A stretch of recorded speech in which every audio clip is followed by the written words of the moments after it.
Cerita mistis tentang hantu tak hanya beredar di beberapa daerah saja. Dari ujung barat sampai ujung timur Indonesia, hampir semua wilayah memiliki mitos tentang makhluk halus masing-masing. Kita sudah sangat familiar dengan makhluk gaib seperti pocong, tuyul, jin, kuntilanak, leak, menir Belanda, dan sundel bolong. Tapi, pernahkah kamu mendengar nama-nama lelembut khas daerah-daerah di bawah ini? Begu Ganjang, Sumatera Utara. Dalam bahasa setempat, begu artinya roh atau arwah sedangkan ganjang artinya panjang.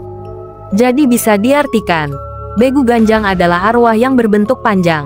Legenda tentang makhluk ini beredar luas di wilayah Sumatera Utara.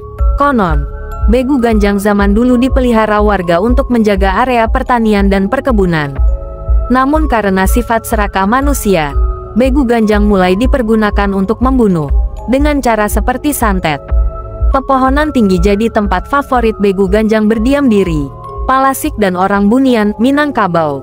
Palasik sebenarnya bukan nama hantu.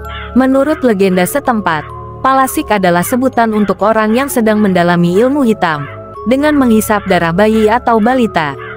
Perwujudannya adalah kepala dengan organ dalam yang menggantung di bawahnya. Sementara itu orang Bunian biasanya menghuni rumah-rumah kosong. Banyak versi mengenai bentuk orang Bunian, tapi banyak yang mengatakan bahwa cerita makhluk yang satu ini berasal dari sawah lunto. Akar Mimang, Jawa Tengah. Tidak semua makhluk halus berbentuk menyerupai manusia atau hewan. Ada pula makhluk mistis yang berasal dari tumbuhan. Salah satunya bernama akar mimang. Kata mimang adalah modifikasi dari bimbang atau bingung, karena itulah efek yang terasa setelah melewati akar mimang. Bentuk akar mimang berbeda dengan akar tumbuhan yang menghujam ke tanah. Ia berbentuk melingkar dan terkadang membuat simpul. Jika ada yang berjalan di hutan dan mendadak kehilangan arah, ia dipercaya telah menginjak akar mimang. Kuyang, Kalimantan. Berwujud seperti Palasik, tapi berdomisili di Pulau Kalimantan. Perbedaan lainnya, kuyang diceritakan sebagai makhluk yang gemar meminum darah sisa orang melahirkan. Konon, itu adalah syarat dari ilmu hitam yang dipelajarinya agar bertambah cantik.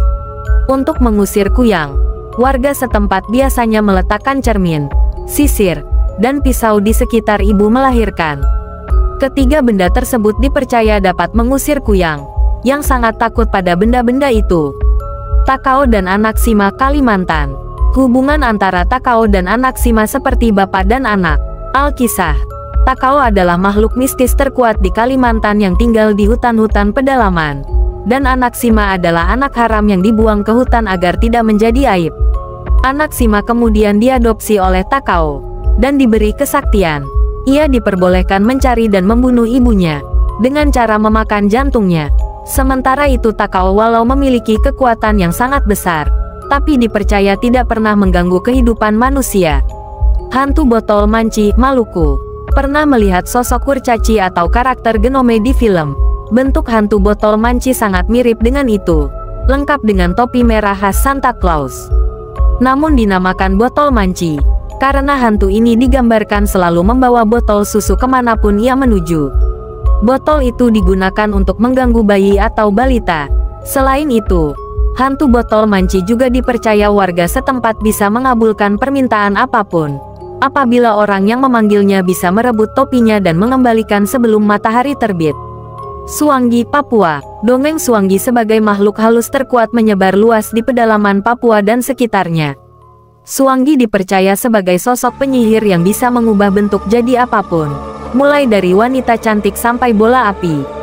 Konon, Suanggi pernah meneror sebuah desa karena di sana banyak pria hidung belang. Ia menjelma jadi gadis jelita, dan setiap lelaki yang melakukan hubungan intim dengannya langsung ia potong kemaluannya. Deretan hantu-hantu daerah di atas tentunya belum semua terangkum di artikel ini. Lalu bagaimana dengan daerahmu? Adakah mitos hantu yang melegenda juga?